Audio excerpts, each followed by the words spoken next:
A blast from the past, really, and I don't know if any of you kids these days know this magician. Do you have to have big illusions to make it mainstream?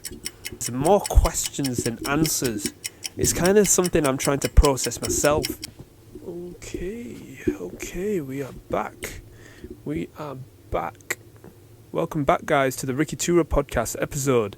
That's right, 71. This is the 11th episode now, guys, and I feel like I've got my mojo back. I'm not going to lie to you. And yeah, let's get straight into this episode, guys. So, episode 71, what have you got for me, Ricky? Well, I had a few options on the table. However, I really wanted to talk about this one because I feel like it's a good time to talk about it now rather than later. So I am talking about the state of magic in 2024. What is it, Rick? What's going to be magic in 2024? Tell me all the gossip, everything. I'm going to let you in on this little secret. I'm not going to tell you anything because I don't know any gossip. I'm just going to tell you what I know. And if it's gossip, it's gossip. If it's not, it's not. But what I'm going to tell you is it's just facts, 100% facts from what I'm saying right now, in my opinion. So do your own research as well. But yeah, I want to talk about the state of magic in 2024. The reason being is because we are just probably about a month away. I'm recording this on the 20th of November. So we're about a month, just over a month away from 2024. And I feel like if I don't talk about this now, it's going to be left and I'll end up leaving it late.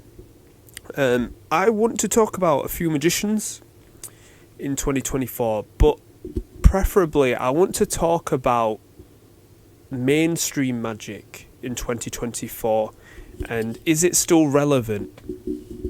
That's what I want to talk about for 2024. So the state of magic in 2024. Do you need to be mainstream or can you still kill it as like a working magician, a magician for hire, or do you need to be some sort of big mainstream magician in order to be relevant? Okay, and I'm very passionate about this topic. So the first person I really want to talk about is Dynamo.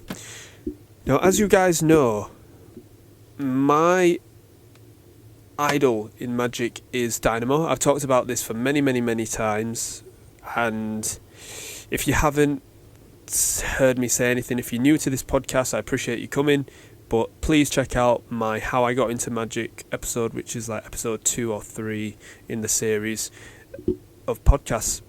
But yeah, Dynamo in 2024. If you guys do not know, Dynamo released a trailer for Buried Alive for next year, well, for this year really, for December, but I'm going to class it as 2024 just because I feel like perhaps he could have something else going on in 2024 as well.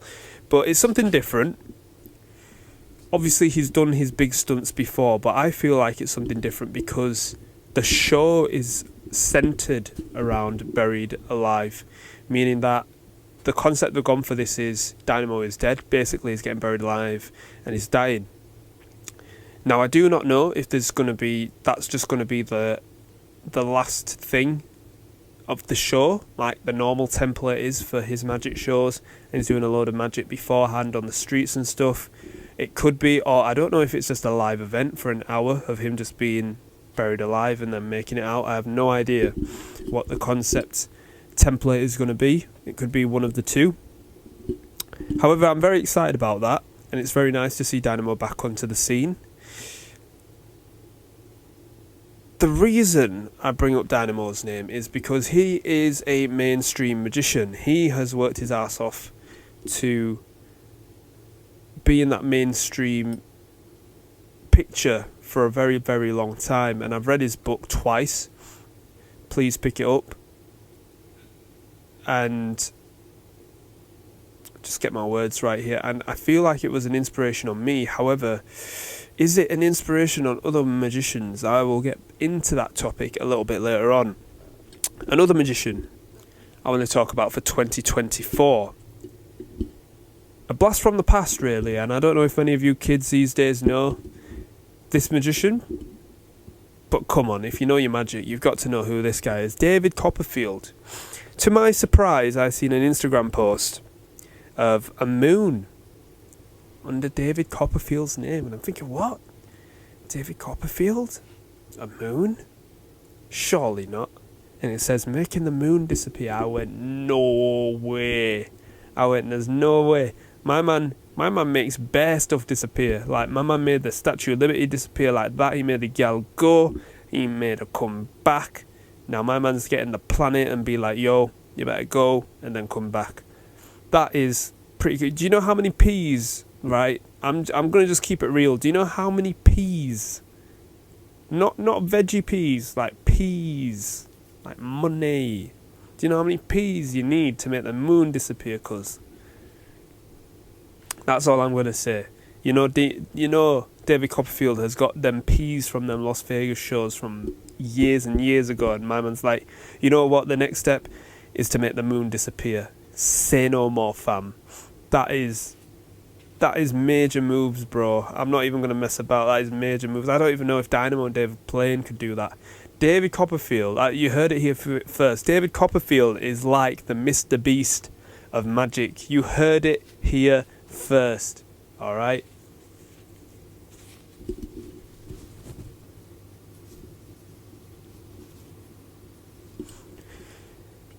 And last but not least, another magician I want to talk about, because I know he came on Joe Rogan the other day. However, I haven't seen that episode, so I need to watch that.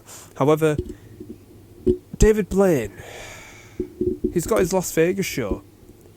Could it possibly be something happening in 2024 for David Blaine as well? Who knows? But they're the three major mainstream magicians that I've want to talk about for Magic in 2024. And for all of them magicians and the shows that I've talked about of them, they have one thing in common. Do you guys know what that is? And that is illusions. Big illusions. So my question to you guys, to you, yes you, that is listening right now, do you have to make it big time? And I mean mainstream. So do you have to have big illusions to make it mainstream? Do you? Because bearing in mind, these guys work their way up. But do you feel like as a magician, like this is what I'm talking about for 2024, do you feel like as a magician you need to progressively go from set one all the way up to the big illusions? Or do you feel like you can still make it on that level of where it can be like still like to the audience and no big illusions? Basically what I'm saying in basic terms is, do you feel like you need to be a Mr. Beast, or can you still be like a KSI? Do you understand what I'm trying to say? Like KSI hasn't got the big props and stuff. He's just determination, just making a name for himself, which he is well established now. Or do you want to be Mr. Beast with the big props and everything, do like big stunts and videos and stuff like that for your videos? That's basically what I'm trying to say in Magic, and I'm trying to get my head around it, because it made me think for the state of Magic in 2024. It made me think, do you really need to have big illusions in order to make it?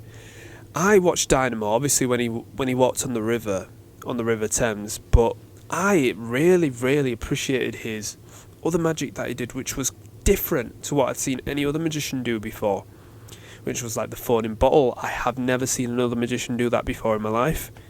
That was pretty awesome how that concept came about.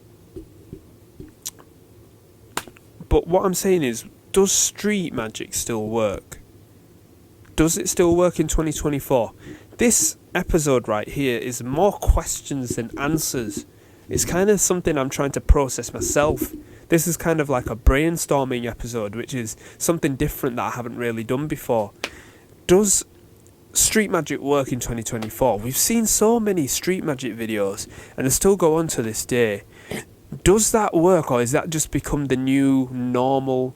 Meaning, when somebody sees something on TV or online, if it's in a street, it's just constantly like, oh, that's just normal. Do you understand what I'm trying to say? Like, when you're playing football and you put the TV on, sorry, let me rephrase that. When you're watching football and you put the TV on, obviously they're going to be on a football pitch, aren't they? That's correct. It's going to be a bit weird if they're playing football on, like, I don't know, a hockey field, do you know, where it's all ice. That wouldn't make sense, right? So it's kind of like watching a magician in the street showing magic. Obviously, that's the main arena for magicians, but it just makes sense, right? So it just feels normal. Do you guys know what I'm saying? Like, take me. I'm a magician in a shop. You wouldn't necessarily find a magician in a shop, would you? That's basically what I'm trying to say. So do big illusions have to make it in 2024? Or can street magic, or possibly something new, like I just said before, could that possibly still outrank the big illusion shows, such as the people that I've just said, Dynamo, David Copperfield, David Blaine? You see how I'm piecing it all together, guys? I feel, now this is my opinions, guys, I feel that you need a combination of skills to make it now. Meaning, I feel like you can't just be a magician anymore. And I have touched upon this. If you're a casual viewer and you've just got into this episode, yes, this is new. But if you've listened to me from day one, I've talked about this before, but I really want to get in depth with it. You need a combination in order to make it. Now, I feel like I know that you have to make it, but you can't make it as a magician anymore. What I'm trying to say is you can't just be like showing magic. There's got to be something there. Whether that's, I'm going to give myself an example. It is my podcast. I'm a magician in a shop. Weird combination. Not really weird, but it's kind of like when I strike up a conversation with someone, when somebody asks me, oh, so what do you do for a living? I'll be like, oh, I work with a family business, I'm a shopkeeper, also I'm a magician. And they're like, what? Now, that's one of two things. One, they're amazed, they're like, oh my God, why didn't you just start with magician? Or two, it's kind of like, well, that's strange. Yeah, I've never really heard a shopkeeper and a magician. You just don't strike me as a magician. Obviously, if you don't know me and I said a shopkeeper, you'd believe me. But if I said a magician, you kind of would be like, wow, really? It's more of a conversation starter. But the skills in order to make it have to be different in this day and age. And the state of magic in 2024, I feel like you have to have a dual of something with magic in order to have your unique selling point now. I feel like if you're just another Dynamo, another David Blaine, another David Copperfield, it won't do it because it's been done.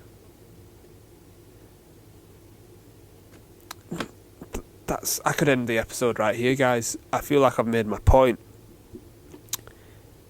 You have to have a unique selling point with your dual skills. So are you good at something with magic, and would it combine? If it doesn't combine, is there something you're passionate about, something else that perhaps you could combine it with? Like, necessarily, I don't have to do the shot with magic. I could do magic with, let's say, videography. Like, I like editing. Maybe I could get better at my editing skills, and I could like mash up a few cool magic videos in a different style that nobody's seen before.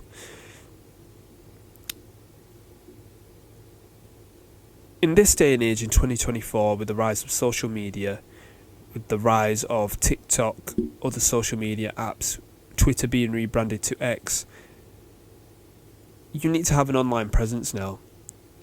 10 years ago, you didn't really need to. And if you did, you could probably have been more viral then rather than now, because there was less opportunities back then online.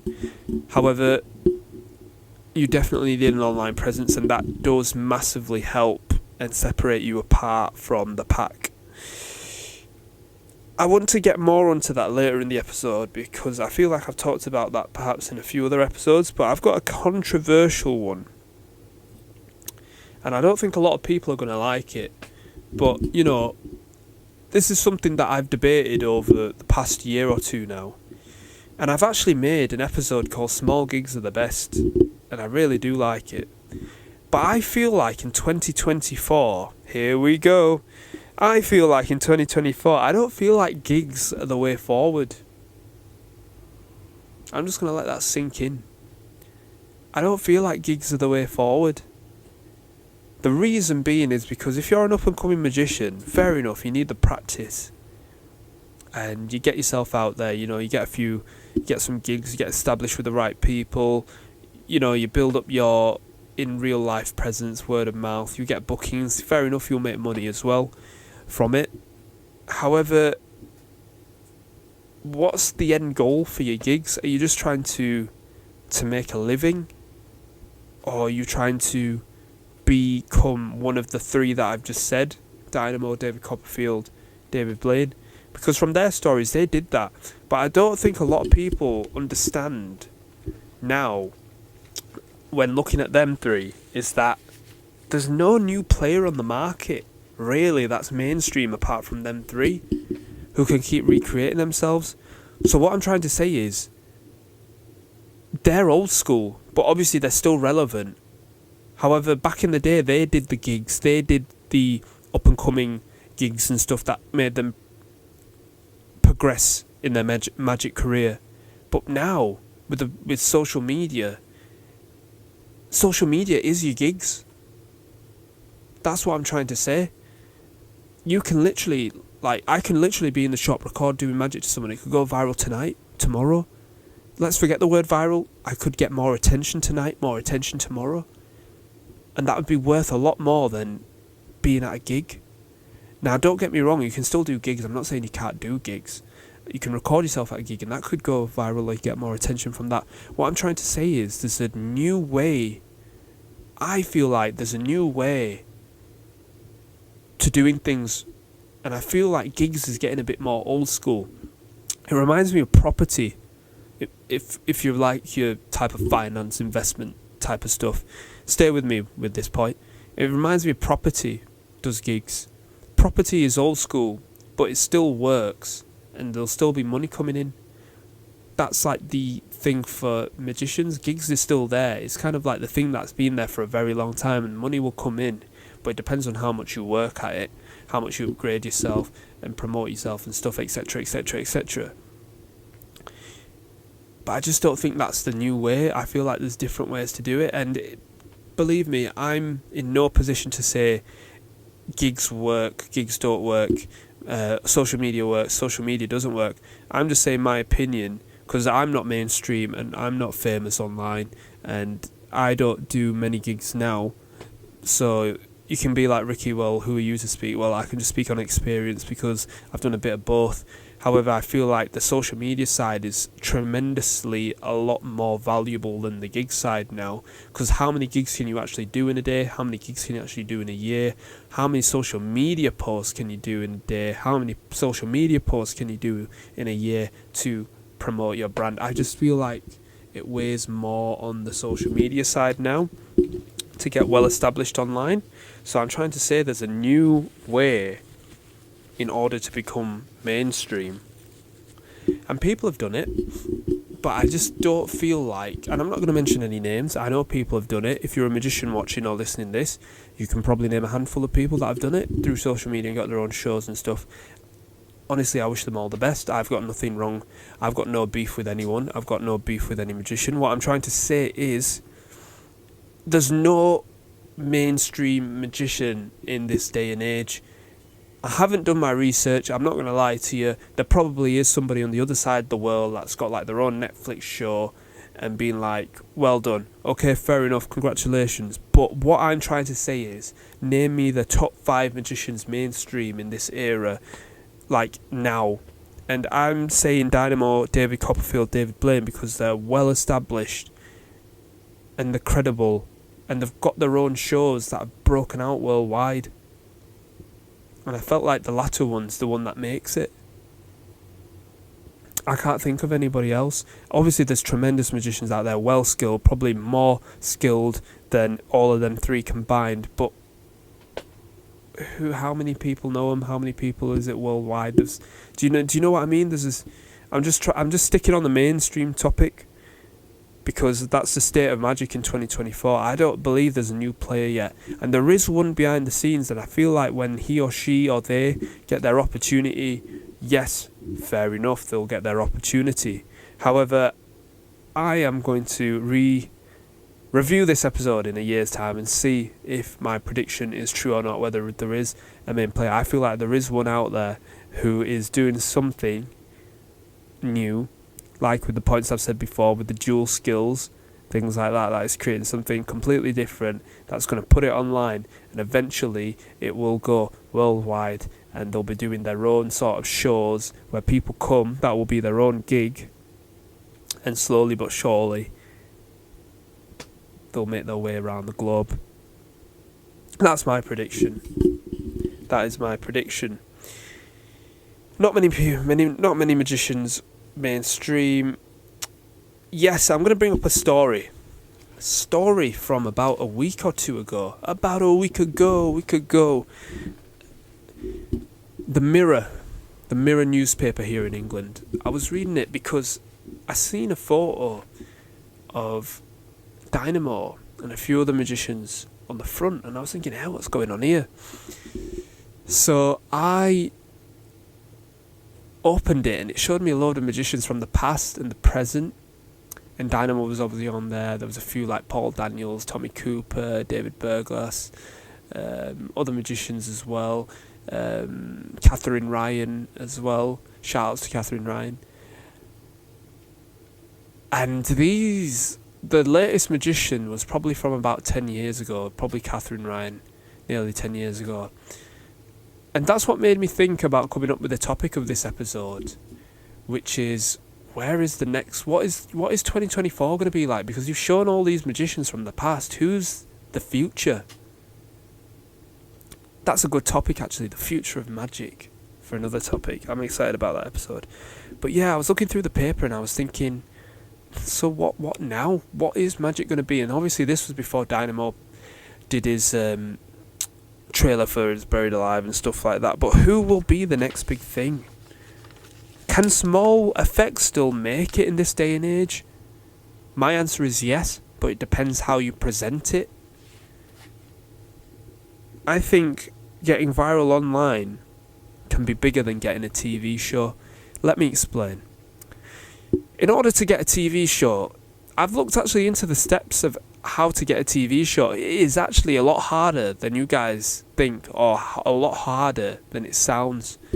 You've got to actually get the production team, your sound team, you've got to get a load of people on your team, and then you've got to film everything. You've got to have a distributor, well, you've got to edit it and all that, and you've got to have a distributor to distribute it, but you've got to have the program approved first in order to distribute it. Otherwise you're just filming something for nothing and it's not going to be distributed, meaning your distributors are going to be like your BBC, your ITVs, your Channel 4s, and if they're the main players, and if you don't get by them, then it could be like E4, or it could be like Watch, what Dynamo first did his TV show on.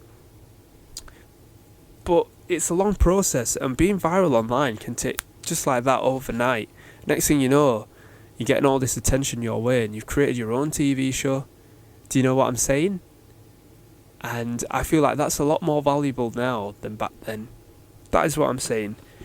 If you have genuine heart, desire and dedication, you can prevail. You can do anything you want.